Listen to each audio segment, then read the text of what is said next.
नमस्कार विद्यार्थी मित्रांनो, एस एस ट्युटोरियल्स या यूट्यूब चॅनलमध्ये आपल्या सर्वांचा सहर्ष स्वागत आहे. तर आज आपण English grammar negative sentence lecture number 1 घेणार आहोत. तर हा part lecture number 1, lecture number 2 हे 2 पार्टमध्ये झालेलं आहे.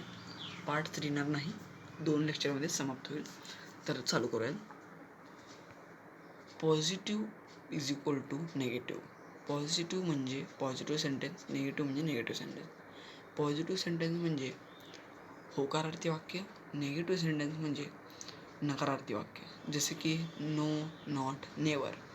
आता इज इक्वल टू का साईन दिलो, ह्याला मी इज इक्वल टू का साईन दिलो असं तुम्ही विचारत असाल, तर आता मी खाली तुम्हाला एक्सप्लेन करतो.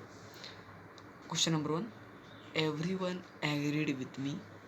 सर्वजण सहमत आहेत माझ्याशी. आता आन्सर बघूया. No one disagreed with me. माझ्याशी कोणीच असहमत नाही, म्हणजेच माझ्याशी कोणीच असहमत नाही. ह्याचं आणि पहिल्याचं क्वेश्चनचं आणि आन्सरचं जे दोन्ही आहे ते दोन्ही इक्वल आहे. म्हणजे फक्त हे नकारार्थीमध्ये सांगितलं आणि ते होकारार्थीमध्ये सांगितलं. माझ्याशी कोणीच सहमत नाही असं म्हणणं नाही आहे. कोणीच सहमत नाही माझ्याशी असं पण नाही आहे. आता बघा इथं no one disagreed with me.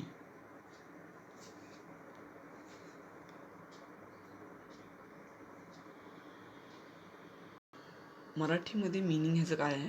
माझ्याशी कोणीच असहमत नाही, म्हणजे सहमत आहेत, माझ्याशी कोणीच असहमत नाही असं ह्याचं मिनिंग आहे. आता दुसरा घेऊया. It is hot day. It is hot day ह्याचा आन्सर पाहूया. It is not cold day. हे दिवस गरमीचं आहे. उत्तरामध्ये काय म्हणले? हे दिवस थंडीचं नाही. दोन्हीमध्ये हेच होत आहे. आता हे 2 क्वेश्चन आपले संपलेले आहेत.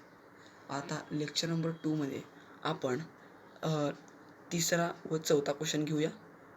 तर भेटूया दुसऱ्या नवीन लेक्चरमध्ये.